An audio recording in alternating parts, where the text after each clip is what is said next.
Here's a short song called 6 Hour. And what 6 means here is we're going to be playing 6 notes, a distance of 6 notes. Does it mean we need 6 fingers? No, we can just play with 5 fingers. So just to recap, this is a fifth. So I'm on C and G. And to play a 6, we can do it 2 ways. One way is to move the fifth up. So now we have a distance of 1, 2, 3, 4, 5, 6. Or we can keep the 5 where it was and we just stretch our thumb.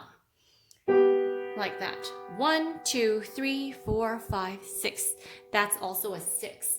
So let me show you the whole song first. Take a listen.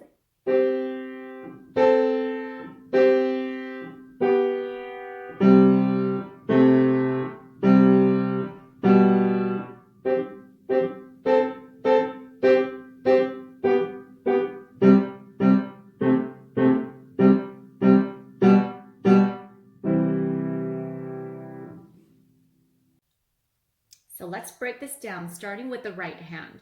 Once again, we're going to play a fifth, C to G. Now let's extend our pinky to 6. There's our 6. Back to a fifth.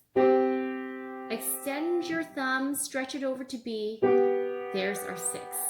Okay, to the second line. This time we're going to jump. 5, 6, 5, stretch. And end on chord 1. And now the left hand turn. So starting on a fifth here, move the thumb up, 6 there, move your 5 down, there's another 6, and over to the second line, 5, 6, 5, 6, end on chord 1.